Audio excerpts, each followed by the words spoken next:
ജപ്പാനെ പേടിപ്പിക്കാൻ നോക്കുന്നേ. നിന്നെ കാണാൻ ബ്രസീൽ ഇവിടം വരെ വന്നിട്ടുണ്ട്. ഭയങ്കര മനസ്സ് സങ്കടത്തിൽ സന്തോഷ്, ഭയങ്കര മനസ്സ്. നീ എന്നെ പറ്റിച്ചതാണ് എനിക്കറിയാം. എന്നിട്ട് പിന്നീട് എന്ത് സംഭവിച്ചു? പിന്നീട് എന്താണ് ഉണ്ടായെന്ന് വെച്ചാല് എന്റെ കിളി പോയി സാറേ.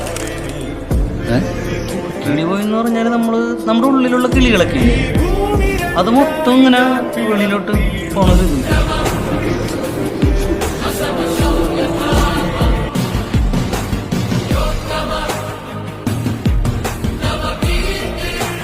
ഞാൻ നിരപരാധിയാണല്ലോ. സത്യം തെളിയും. സത്യമേത ജഗതേ ജയഹേ ജനതേ എന്നൊക്കെ പറയുന്നു ഞാൻ. കാരണം സംഭയാമി യുഗേ യുഗേ, സംഭവിക്കാതിരിക്കുന്നത് സംഭവിക്കാൻ